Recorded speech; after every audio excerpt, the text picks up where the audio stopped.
Friends, आज की video में हम रेक्टिफायर डिस्कस कर रहे हैं। सो जब हम एक सेमीकंडक्टर पीएन टाइप सेमीकंडक्टर के पी साइड को बैटरी के पॉजिटिव सिरे और एन साइड को बैटरी के नेगेटिव सिरे से जोड़ते हैं, तब एक फॉरवर्ड बायस डायोड तैयार होता है और इसमें हम मिली एम्पियर में करंट आउटपुट के रूप में प्राप्त करते हैं। परंतु जब पी साइड को बैटरी के निगेटिव सिरे और एन साइड को बैटरी के पॉजिटिव सिरे से जोड़ते हैं, तब रिवर्स बायस जंक्शन तैयार होता है। इसमें हमें कोई करंट प्राप्त नहीं होता।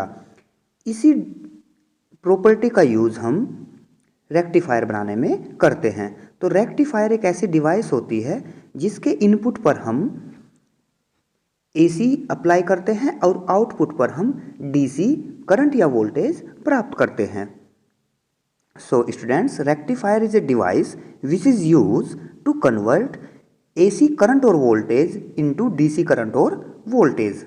एसी को इनपुट को डीसी आउटपुट में कन्वर्ट करता है। इसके लिए हम एक स्टेप डाउन ट्रांसफॉर्मर का इस्तेमाल करते हैं, जिसके प्राइमरी कॉइल पर हम एसी इनपुट लगाते हैं और सेकेंडरी कॉइल पर हम डायोड एक लोड के साथ सीरीज में कनेक्ट करते हैं, जैसे आप डायग्राम में भी देख रहे होंगे।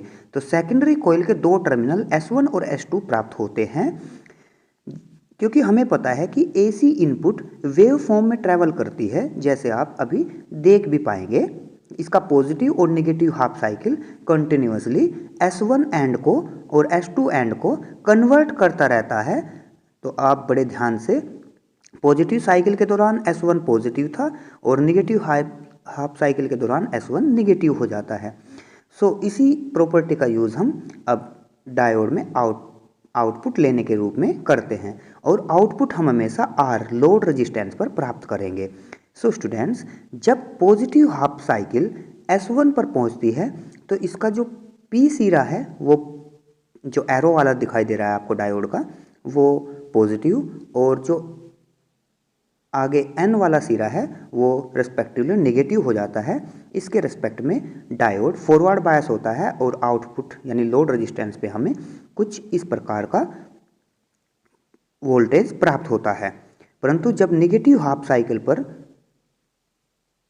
S1 नेगेटिव और S2 पॉजिटिव होता है, तब डायोड रिवर्स बायस हो जाता है और इस दौरान हमें लोड रेजिस्टेंस पर कोई वोल्टेज या करंट प्राप्त नहीं होता। चूंकि आउटपुट वोल्टेज केवल यूनिडायरेक्शनल है, तो इसे यूनिफॉर्म रेक्टिफाइड आउटपुट कह सकते हैं। अतः इस प्रकार का रेक्टिफायर केवल पॉजिटिव हाफ साइकिल पर ही कार्य करता है, तो इसे हाफ वेव रेक्टिफायर कहते हैं। जैसे आप अभी डायग्राम में इजीली देख भी पा रहे होंगे, केवल पॉजिटिव हाफ साइकिल पे आउटपुट प्राप्त होती है और नेगेटिव हाफ साइकिल पे लोड रेजिस्टेंस पे कोई आउटपुट प्राप्त नहीं होता। अतः इसे हाफ वेव रेक्टिफायर कहते हैं। सो स्टूडेंट्स, अब हम फुल वेव रेक्टिफायर के बारे में डिस्कस करने वाले हैं। इसमें स्टेप डाउन ट्रांसफार्मर के साथ दो डायोड जुड़े होते हैं, जिन्हें हम सिंपली डायोड D1 और D2 कह सकते हैं। सो स्टूडेंट्स, ये सेकेंडरी कॉइल से कुछ इस प्रकार जुड़े होंगे। सो सेकेंडरी कॉइल में दो टर्मिनल होंगे, S1 और S2, और जो हमारा लोड रेजिस्टेंस होगा वो दोनों डायोड के बीच से सेकेंडरी कॉइल के मिड में लगा होगा और इसी पर हम लोड रेजिस्टेंस पर ही आउटपुट प्राप्त करेंगे। So first positive half cycle के दौरान S1 टर्मिनल पॉजिटिव और S2 टर्मिनल नेगेटिव हो जाता है, अर्थात डायोड 1 फॉरवर्ड बायस और डायोड 2 रिवर्स बायस हो जाता है। अतः डायोड 1 करंट फ्लो कराता है और वही करंट हमें आउटपुट पर प्राप्त होता है, जैसे आप अभी इस सिंपल डायग्राम में भी देख पा रहे होंगे। Students, next, negative half cycle के दौरान अब S1 जो है वो नेगेटिव और S2 टर्मिनल पॉजिटिव हो जाता है। सो अब डायोड D2 फॉरवर्ड बायस और D1 रिवर्स बायस हो जाएगा।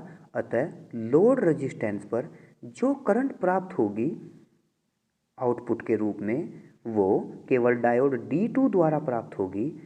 D1 उसमें कोई करंट फ्लो नहीं कराता।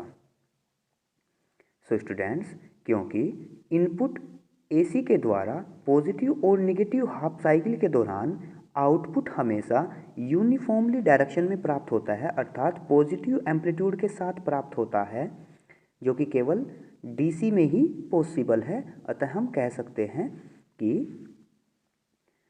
फुल वेव पर हमें आउटपुट दोनों डायोड से प्राप्त होता है, इसलिए इसे फुल वेव रेक्टिफायर भी कहते हैं। याद रखिएगा, रेक्टिफायर एक डिवाइस होती है जो कि AC इनपुट को DC आउटपुट में कन्वर्ट करती है, जैसे हम इस डायग्राम में भी देख पा रहे हैं।